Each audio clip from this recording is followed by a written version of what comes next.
Park Kante from my department, Electrical and Computer Engineering. He obtained his PhD from University of South Paris in Marseille, France, and did postdoctoral work at UC Berkeley before coming to UCSD 3 years ago. His research is on using a new class of field, man-made electromagnetic composites for metamaterials for different applications. In particular, he was the first one to demonstrate using non-magnetic metamaterials for invisibility code. So he has received a lot of attention from the military to cosmetic companies.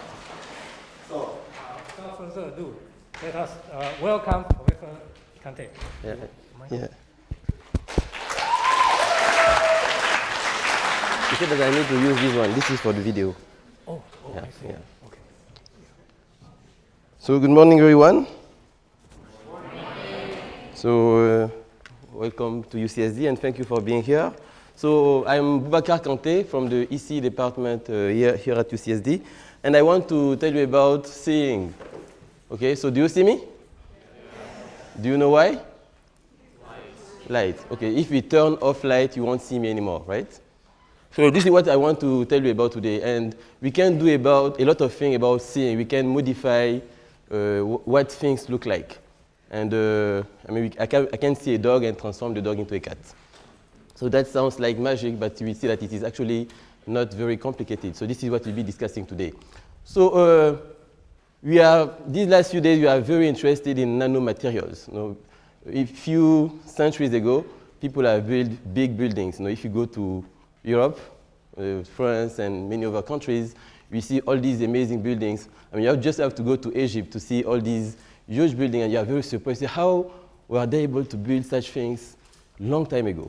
You know, today, the paradigm has shifted. Basically, we are not that interested. We know how to do it. We are not that interested in building big things. We want to build very, very, very, very tiny things. So it gives us power. There is a lot of things that we can do even if we don't see them. So controlling the nano world is interesting in many regards. So it can help us have energy, cleaner energy. My group is right now working on a project with DOE where basically we want to efficiently collect sunlight to focus it on tower and produce heat, and then transform that heat into electricity. So we can use light, or in general, we call it electromagnetic wave. No, light is just a particular form of electromagnetic wave. So we can use those electromagnetic waves to communicate, right? So you all have a cell phone, but of course you should ask yourself, how does the cell phone work? It works thanks to light, a particular type of light that we call microwave, because the wavelength is very long, okay? And basically, your voice is modulated in a signal that is sent far away. And why are we interested in light? Any response? Why? Why do we do that with light and not with sound, for example? Why electromagnetic waves? I'm sure you have the response, so don't be shy. Yes? It can go through a lot of materials. Yeah, it can go, some frequencies can go through a lot of materials, so that is true. But not all light go through all materials, right? Because some materials are transparent for some category of light, some frequencies, and opaque for other frequencies. So the main reason we want to use light is because it is the fastest vibration of the universe. Nothing can go faster than light. So this is why I can be sitting here and talk to someone who is on the other side of the world. So it is basically instantaneous. Of course, there is some time, but that time is so fast that we don't notice it. Okay, so this is mainly the reason why we use light to do communication. We use it for medicine because thanks to these nanomaterials, we can focus a lot of energy at very small scales, very small distances. For example, these days people are using light, for example, to treat cancers. It's kind of amazing because you can put nanomaterials close to the cells that you want to kill, send them, those materials can trap light, send light there, so the energy density is going to be very high, and basically you're going to burn the cancer cells. Okay? There is still a lot of research there because you only want to burn the cancer cell, you don't want to burn other things. So people are trying to make those things more and more specific these days. So we use them, of course, for defense, and actually what I'm going to tell you about is very in this area because when you are in a battlefield, you don't want your enemy to see you. And the technology that enemies usually use to see others is to use waves, basically exactly like the radar on the highway. When you drive, how do we measure your speed? We send some wave, the wave come back, and we can compute the speed. So actually, it is possible to modify the car on the highway so that it's not going to be seen anymore. So military use this type of technology, and I will introduce basic principles today. So astrophysics, so we are here on Earth and collect a lot of light again from the universe, and from that light we are able to reconstruct what is happening far away. See, there is a lot of applications where light is fundamentally important. Okay? So as I told you, light is an electromagnetic wave, okay? And it is a vibration. Again, the fastest vibration of the universe, and depending on the frequency that you use, you are either in radio waves, in microwave, in the infrared, in the visible. Right now you are seeing me and I am seeing you thanks to this part of the spectrum, the visible. The ultraviolet, X-ray, gamma rays, etc. All of those are the same thing. The only thing that is changing is the speed of the vibration, basically how fast the source is moving. Okay? So here, we just say that you are seeing me thanks to this light. So what is the basic principle? It's pretty simple. So I have a source. The source is, we have many sources here. Okay? We have the source, and then the source is sending light. Light is coming to the environment, propagating, and eating objects in the environment. So I am one of the objects. You are also one of the objects. So light is eating all of those objects. And then when light eats the object, the light is reflected on the object and go back to the environment again. And there is a detector, your eye. Okay? The detector is able to make the contrast between the different reflections in the environment. And basically, you reconstruct that way the shape of the object. So this is how we see. So if I want the environment to look different, because you see me, I see you thanks to this reflection, one thing to do is to just change the way light is reflecting on the object, right? So if I change the way light is reflecting on the object, basically, I will change what the object looks like. Do you agree with that? Okay. So you are aware of this frequency. So in microwave, we use mostly microwaves for cell phone communication, okay? Wi-Fi and so on. So another notion that I want to introduce is the notion of color. Objects have colors. I'm a little bit darker than most of you. Do you know why? What is the origin of color in nature? What is the origin of color?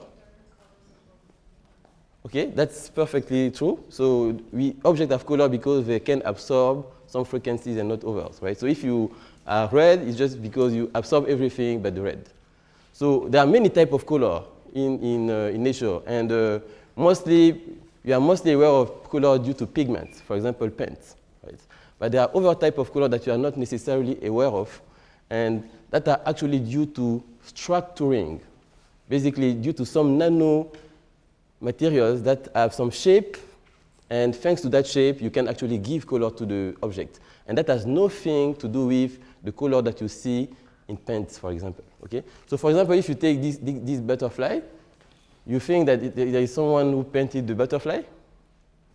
Or there is maybe some pigment in the wings. There is no pigment. The only reason the butterfly has a color is because if you put the butterfly under a microscope, you will see tiny holes. And these holes have the scale of the wavelength of visible light. And it's just because of these small holes that the butterfly has a color. So, and we call those type of colors structural color. Color due to structure. Completely different from this type of color, which is a color that is due to a pigment. Okay, so this is the only two types of colors that exist. So you have to keep that in mind. So not all colors are due to paint. And this can be a way to tag objects, right? So we can put very small nanoparticles in the object and then make them different from each other just by controlling the way the structure is. Okay? So what do you see? A glass with something in the glass. So this is an experiment that everyone can run at home. If you take a glass of water, okay, and then you put your spoon in it, what do you see? You have the feeling that the spoon is broken at the interface, right? So there is some kind of discontinuity. Do you know why? Exactly. Because what I'm saying here is we are seeing again, we see that it is broken. We have the feeling that it is broken just because light interacts with the glass of water, which is filled with water, and another part, which is filled with air. And air and water have two different properties for light. So they basically bend light differently, okay? And there is a particular property of materials that control the way the material interacts with light that we call the refractive index.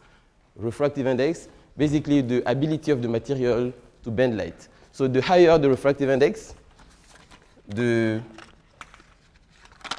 stronger the material can bend light, refractive index. And usually we just write N for the refractive index. And that tells me how strongly the material can bend light. So basically what happened here is that, so in a real experiment at home, will you see this or this? What do you usually see?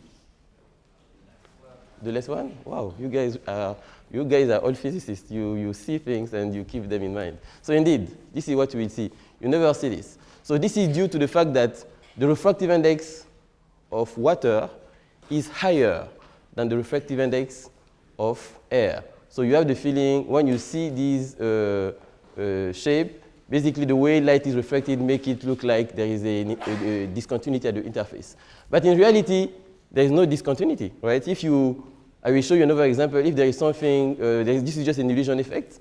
This situation, you don't see it. I will come back on it.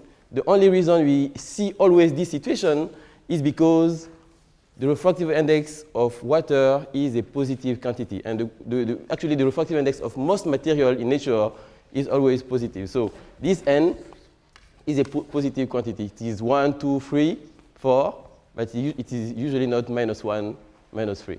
But in the lab, we can make it negative. And if you make it negative, this is what you will see instead. If I make a 3 that has a refractive index that is negative, I will see this type of situation.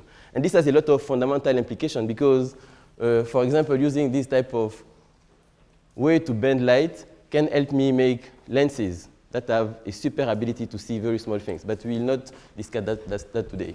So keep in mind another notion, the notion of refractive index, and this notion of this illusion that you have all noticed. A simple example, again, is a fish that you see in an aquarium or, I don't know, in a swimming pool. So when you see the fish, you have the feeling that the fish is here, but in reality, the fish is elsewhere. So if you try to grab the fish from the outside, the position where you think the fish is actually not the real position. It is elsewhere, simply due to the fact that light always propagates in a straight line in homogeneous material, and you have the feeling that from this interface, the fish is here. But light bend at the interface of water and air, following a law that we call the Snell law. Okay? The Snell law basically tells me what is the angle, how much light bend at this interface based on the refractive index of water and the refractive index of air. Okay? So we see because light reflect on objects. We already discussed that. So you guys have homework. We are all writing. You see what is in your notebook. Oh, sorry. And the main reason is because you have a source again. Light come on the object and is reflected to the eye. The eye is the detector. And if I don't want to see you anymore, or if you don't want to see me, you do what is done in science fiction. Use a invisibility cloak. And what do we hear about invisibility cloak in science fiction? Harry Potter, right? He had an invisibility cloak that you have all seen. But you think that this cannot be made. It can actually be made. And it's a little bit complicated, but I will tell you basic principle and how these things work. We see because light is hitting object and the scattering of the object comes to my eye. So there are three things in seeing or doing imaging. There is the source, light, there is the object that I want to see, and there is the detector, the eye. All imaging are always done that way. So if you take an infrared camera, it's also working the same way. infrared cameras can see at night because the source is another frequency. It's not visible, it's infrared, that our eyes cannot see. The objects are bodies that have a high temperature. We all emit infrared light all the time.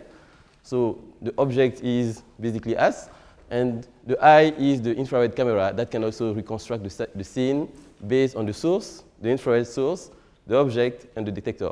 Always the same thing. You have a source, an object, and a detector. This is the three things that you need in order to see. Okay?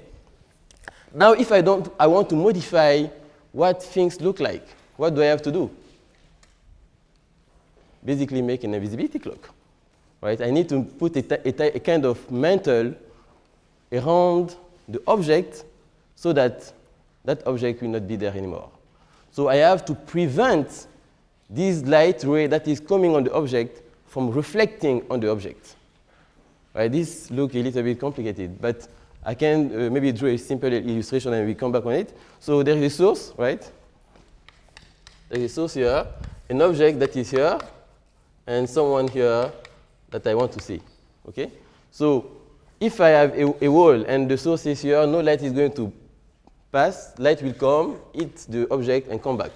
So there is no light coming to the object, then I can't see the person.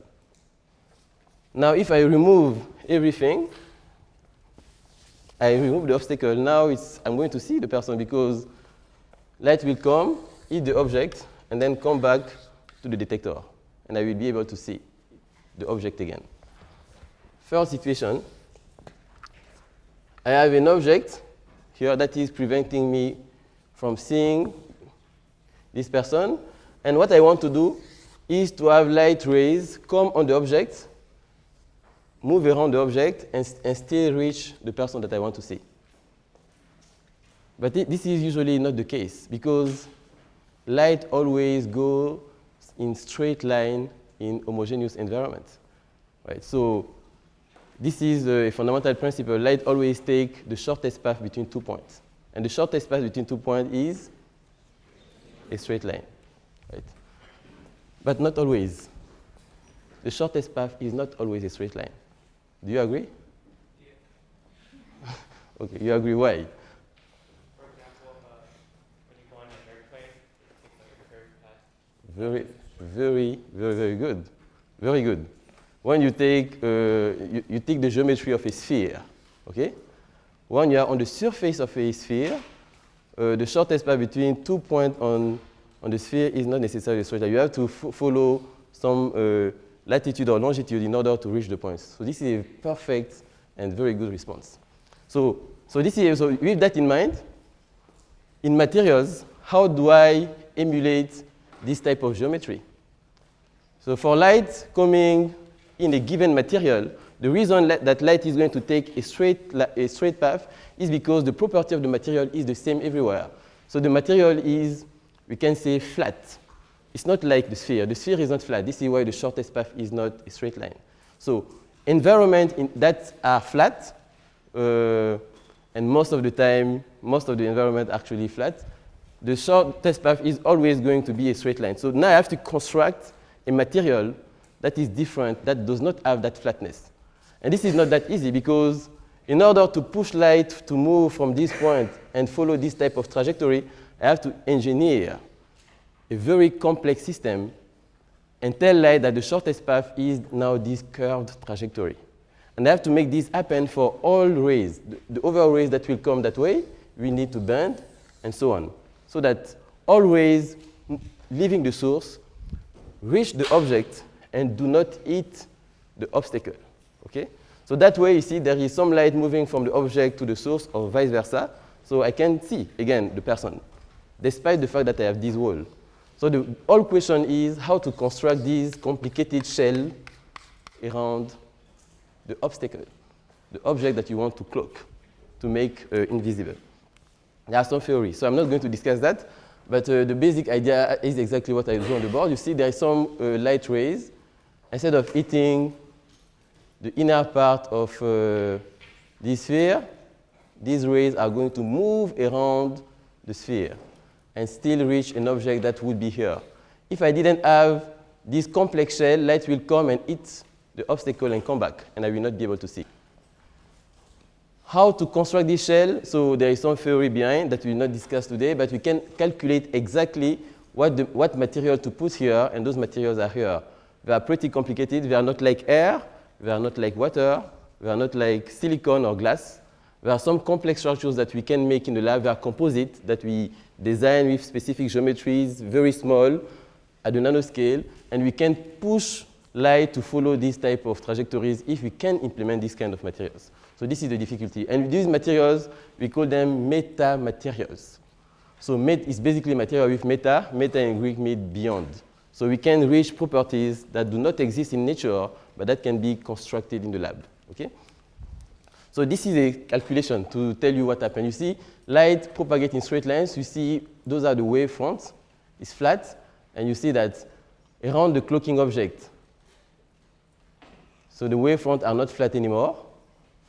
And basically, this is the curved trajectory. And after the object, wave fronts are flat again. Okay, so the wave front is just the normal to the ray trajectory. So the rays are propagating this way. Okay? And the wave front is the normal to the ray trajectory. So it's normal to the ray trajectory at every point. So the wave fronts basically tell me how energy propagates in space. So here, the wavefront become bent when they enter the cloak. So this part where it is bent is actually the inner shell from here to here. So the wavefront at bend, and I can, by implementing this material, indeed control wavefront and push light to follow curved trajectories. So this is a calculation. We do calculation on computers basically to solve what we call Maxwell equation. Maxwell equation govern the propagation of electromagnetic wave in materials. Okay? So now how to make it? So that was theory. How to make it? So this is what you made, and you made it first for microwaves. Basically, the frequency that you use to communicate using your cell phone. Okay? Because making it at visible, what is the difference between visible and microwave? Visible has a shorter wavelength. So if you want to make these metamaterials, usually they are smaller than the wavelength. So visible is from about 400 nanometer blue and 800 nanometer red. So this is the wavelength for visible. For visible lambda, the wavelength is between 400 and 800 nanometer. Okay? So this is very small. So if I want to make a metamaterial, I need to make a nanostructure that is about 10 times smaller than any wavelength in this range. So it means that the metamaterial will have a scale on the order of 40 nanometer.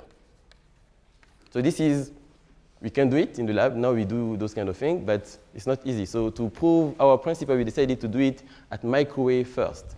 For example, take 10 gigahertz, just to tell you the scales. At 10 gigahertz frequency, 10 gigahertz, the wavelength is 3 centimeters.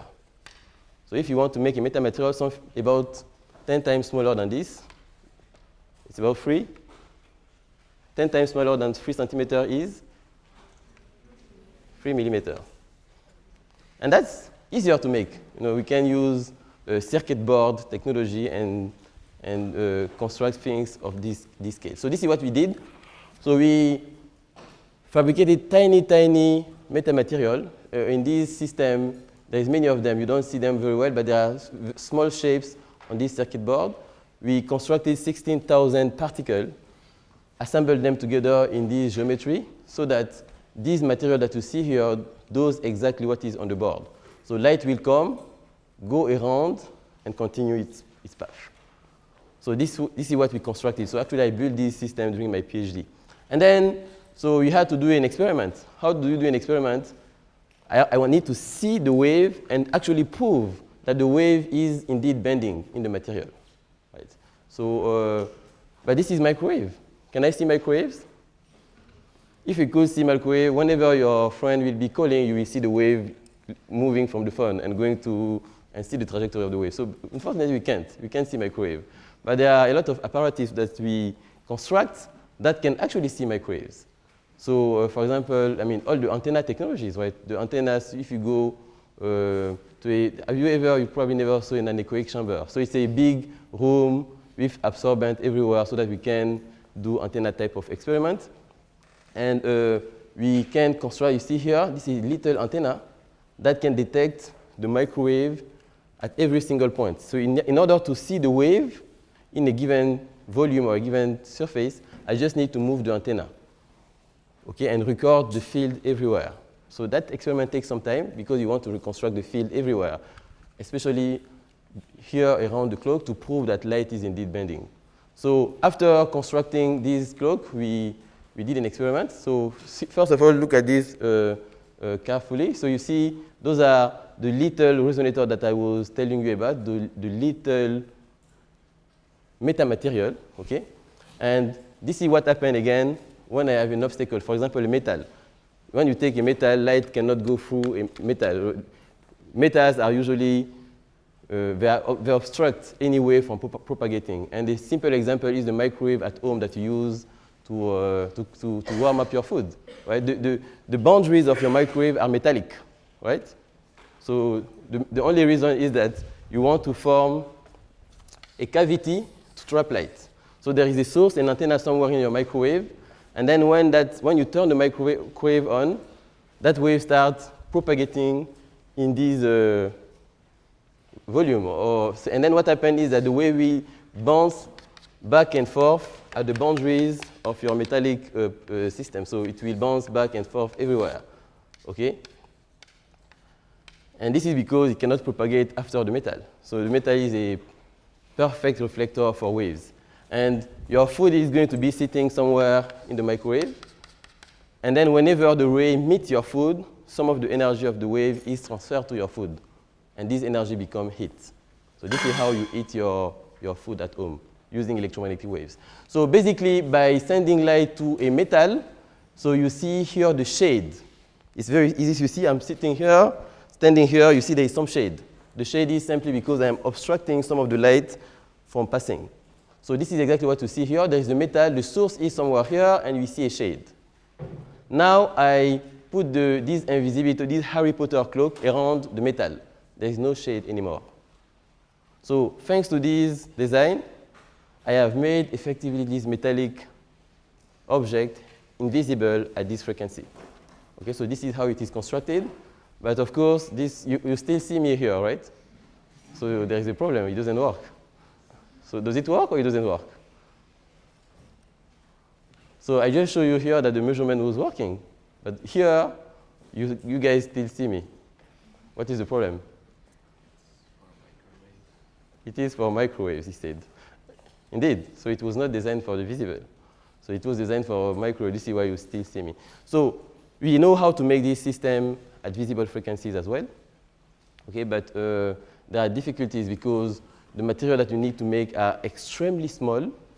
And so you need to make, if you want to make a clock that is big for our scale, you need to make thousands or billions of particles. It will take very, very long time to write, and it will be very, very, very expensive. We have already made demonstration in optics, but for tiny, tiny objects. Okay? So, but there is no fundamental problem to make them at large scale. There is one fundamental problem. The fundamental problem is that this system currently are narrow band, meaning that we cannot today, not yet, we are doing research on it. We don't know how to make this clocking system work for all frequencies in the visible, from 400 to 800. We can make the clock work for some particular narrow bands frequencies. Let's say a clock for the red. If you have a red laser and a red source, you will not be able to see the object.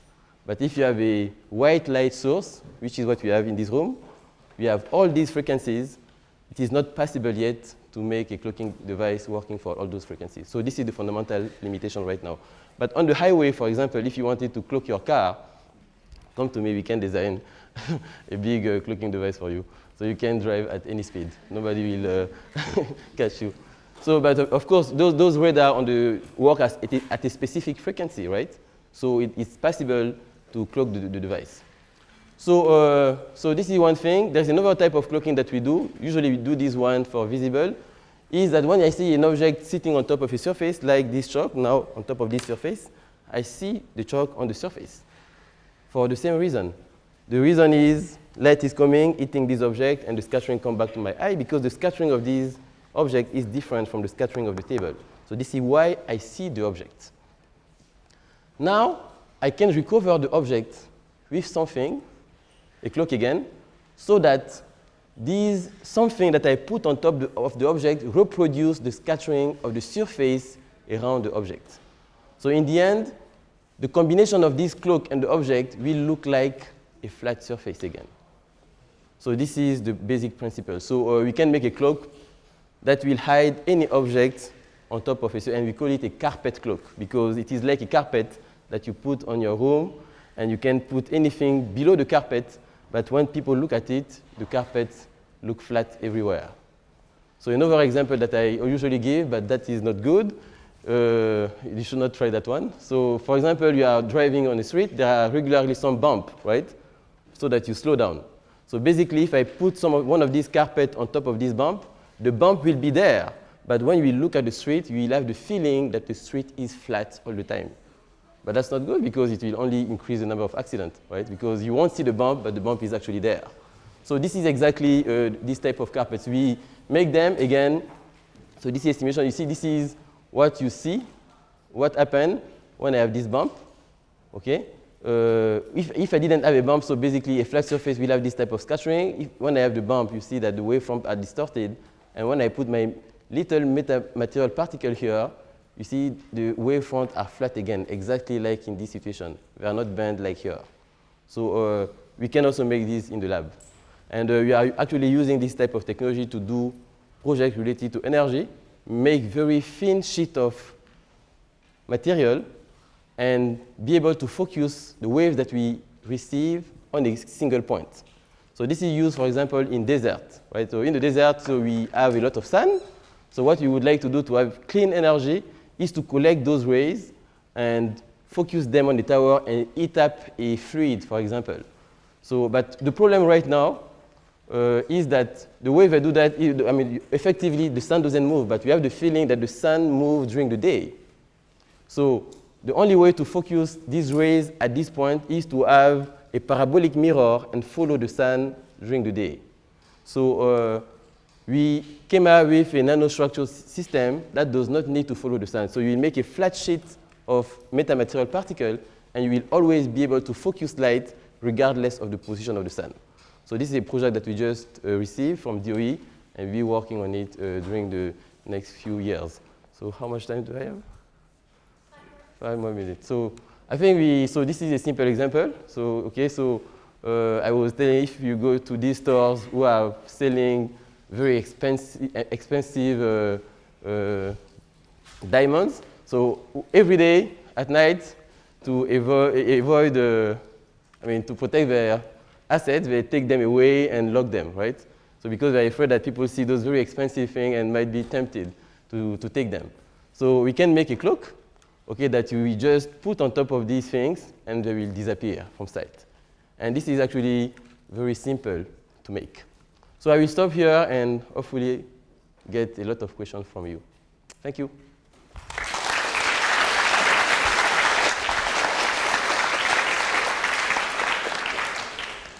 Thank you very much for talking about a very fascinating subject. So, are there any questions? Yes. Can you speak a little bit louder? Because you're sending light around the object and you're invisible, like, how do you compensate for distortion? How do we compensate for distortion? Actually, that very good question. So, so the question is, we bend light in the object. How do we compensate for distortion of the wave? And the very reason we can actually bend light is because we are forcing light to distort, right?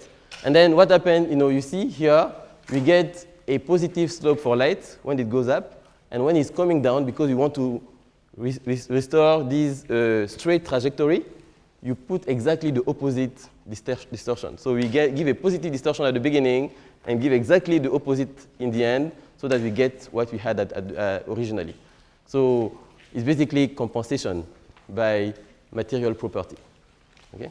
Yeah, very good question. Yes? Did you actually make a prototype of it? Yes, we did. Actually, I didn't show the question is, did we make a prototype for the carpet clock? So I didn't show the experimental measurement, but we indeed made, actually my student measured it just last week. So we made a prototype. So the way we make it is that actually the excitement on these results actually went in many news last year when we proposed the idea, because it was in Forbes magazine, it was in the Washington Post. The main reason is before, in order to make this type of carpet, people needed very thick materials. So we are using very thick materials in order to progressively bend light. And that's come back to the question that your friend had before. So they needed a thick material to progressively bend it and restore basically the original trajectory. And what we did, if you look at it carefully, this is a thin sheet of material. Actually, we are just using a thin surface, and we can actually already with that thin surface make the surface flat again. And the reason is that we are using a very, very, very tiny ceramic particles that are working close to their resonance. So this is a little bit advanced, but basically when you work close to a resonance, you have a very rapid phase advance. And this phase advance make you emulate a thick material. So you don't need to have something thick to have a lot of phase. So this is the fundamental reason. So we can make very, very thin sheet of material and make the carpet clock work. So it is made. We are working on a paper that we publish soon. Yes?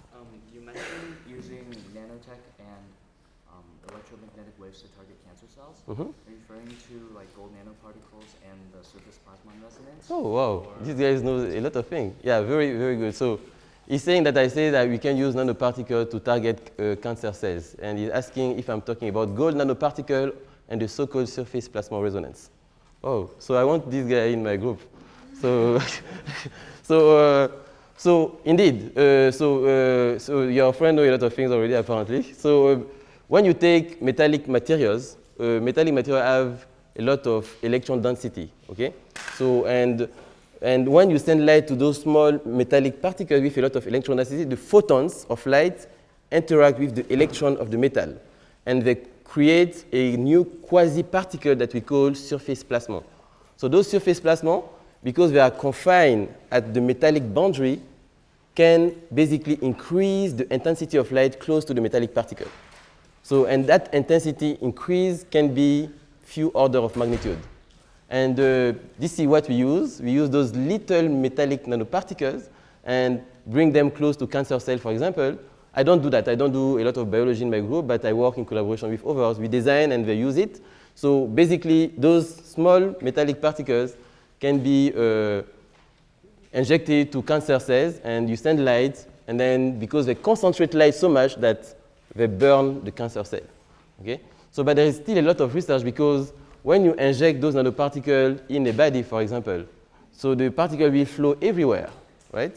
So how do you make it specific? How do you send the metallic particle specifically to the cancer cells? So this is a big problem. So people are working on it. It's not easy. And then when you burn the cancer cell, how do you make sure that you actually only burn the cancer cell, nothing around? So there is a lot of research. But indeed, so this is made via the so-called surface plasmon resonance. And there is something else, because we can use those surface plasmon resonance to make nano lasers. Now, you all know what a laser is. So this is a laser pointer. You see the light there. Laser, light amplification by stimulated emission or radiation.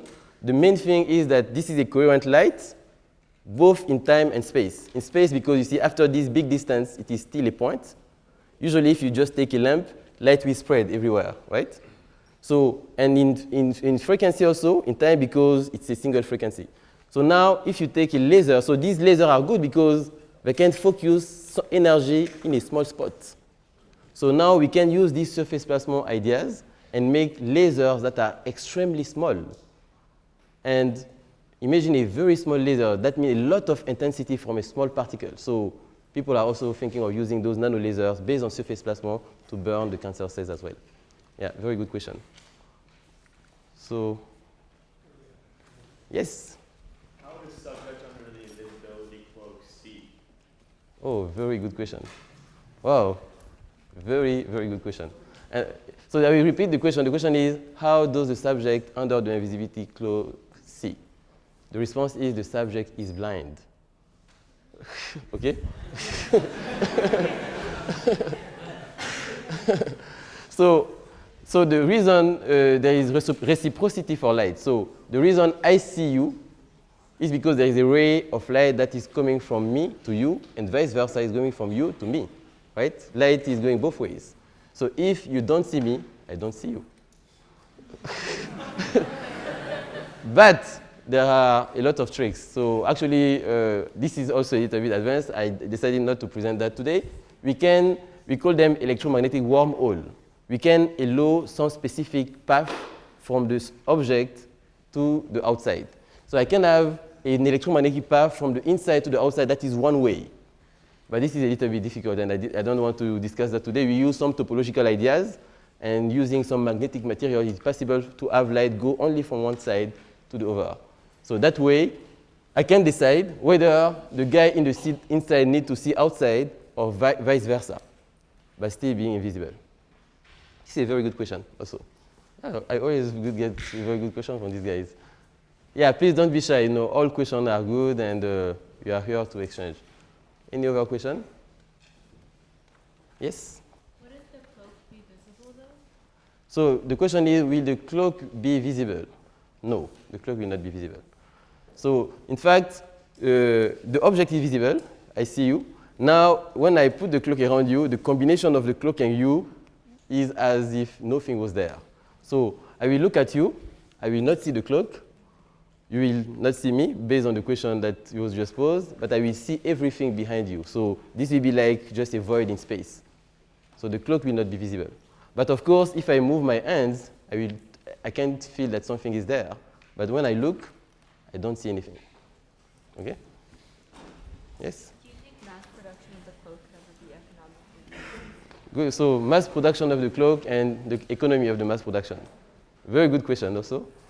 So the mass production of the cloak, because right now we make the cloak at small scales. We make 1 or 2 cloaks and then we test them.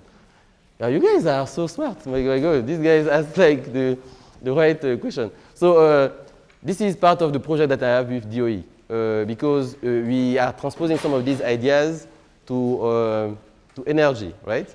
So and then the question, I mean, energy, the goal, right? The goal is to save money. You know, if you have another energy solution that is too expensive, usually we don't take that solution. So the idea is indeed to make these at large scale. And the main difficulty here, we know how to design it and design them. There's no problem. The main problem is when we fabricate them. Now at the nanoscale, we use things like electron beam lithography, right? So it's like a pen with an electron coming, and you can write structures that you want. But this is expensive. So there are other fabrication techniques like nano-imprint that are cheap, and you have to, when we design the system, keep that in mind so that the design is simple enough and can be made by nano-imprint. So we are indeed working to make them scalable and so that they can be produced at large scale. Yeah, very good question. Mm-hmm. I don't really understand why the cloak doesn't reflect the light. Okay, so the question, she says she doesn't really understand why the cloak doesn't reflect the light. So good question also. So the main reason objects reflect is due to a property that we call the impedance. Okay? So when I take two materials, light is propagating in a media and then come to a second media. If the two media have the same impedance, there will be zero reflection. But if the impedance is different, we'll have some reflection. Okay? So, and the impedance is the square root of the ratio of the material permitted. So Z, the impedance, we usually call it Z, and it is the square root of mu divided by epsilon, where mu is the magnetic permeability, the response of the material to the magnetic field, and epsilon is the electric permittivity, the response of the material to the electric field. So now in your design, so this is a little bit complex, but if you look carefully here, in the end we see epsilon and mu, they are exactly the same. Because mu, this is the relative permittivity, and here those in the original space were 1. So this is why the ratio is 1 and the impedance is 1, exactly the impedance of free space. So there is no reflection. So the response is a little bit technical, but basically by design, we can do impedance matching. That's the response. Okay? Yeah, very good question. Yes? So when you talk about this, I think about like a stealth airplane. So how does that like basically, repeat the question again. So when you talk about like invisibility and reflecting the light, I think of a stealth airplane. Uh-huh. They avoid the radar. Absolutely. How is that similar and different to this? Yeah, so the question how this is different from stealth technologies, right? Basically. So in the past, people are working on stealth technology indeed. And if you look at military aircraft, they have weird shapes usually, right? And you ask yourself why the shape is that way. There are many reasons. Some reason can be you need basically the aerodynamic of the airplane, but another reason is the radar cross-section of the airplane. What they want is to make it hard from a radar on the ground to see the airplane. Right? So, and then, I mean, people use geometry's idea, they do a lot of simulation, and they come up with specific shapes. And they have to make compromise between aerodynamic and cloaking and radar cross-section, basically cloaking.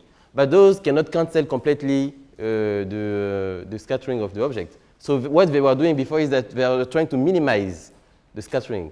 So they do a lot of things to minimize the scattering so that it makes it harder for a radar to see the object. Basically, the radar needs to be very sensitive so that it can detect very small fields. Now, with the cloaking, it's another paradigm because by putting the cloak around the object, you basically make the radar cross-section equals to 0. And there are some issues in the materials, but these ideas are very different. Okay? Thank you. Good question as well. Yes? One of the many problems that they're having when trying to make a safe Mars mission is the long-term exposure to solar radiation. Mm-hmm. Creating new pathways for the radiation. Like, would this technology be able to help with that? So, if you can repeat the question so that it's clear for myself. I'm not sure I understood very well. Okay, so one of the problems that they're having with the Mars missions is Uh-huh. since they're in space for so long, the solar radiation Mhm. creates too high of a risk. Mm-hmm. Would creating new pathways, the cloak. Yeah, no, absolutely, absolutely. Because basically, the main thing is that you have to avoid those radiations, right? So, or send them elsewhere. So it is possible, but you have, in that case, you need to choose very carefully the material that will be making the cloak because it depends. The material that you choose to make the cloak depends on the frequency at which you want to make, to deflect electromagnetic waves. So that's a very good question. It's possible indeed to, probably not with the ceramic that we are using. So by looking carefully at the spectrum of the light that we want to avoid, we can cover the spacecraft with those structured material and deflect energy elsewhere and not collect it. Absolutely. So basically, the general idea is that by structuring materials, we can control the path of light. So this is the general paradigm. And a lot of groups are working on those ideas these days. Okay, yeah, thank you. Thank you guys for, yeah, thank you guys. Oh, thank you, sir. Thank you. Thank you. Yeah, thank you. Thank you very much. Yeah, thank you.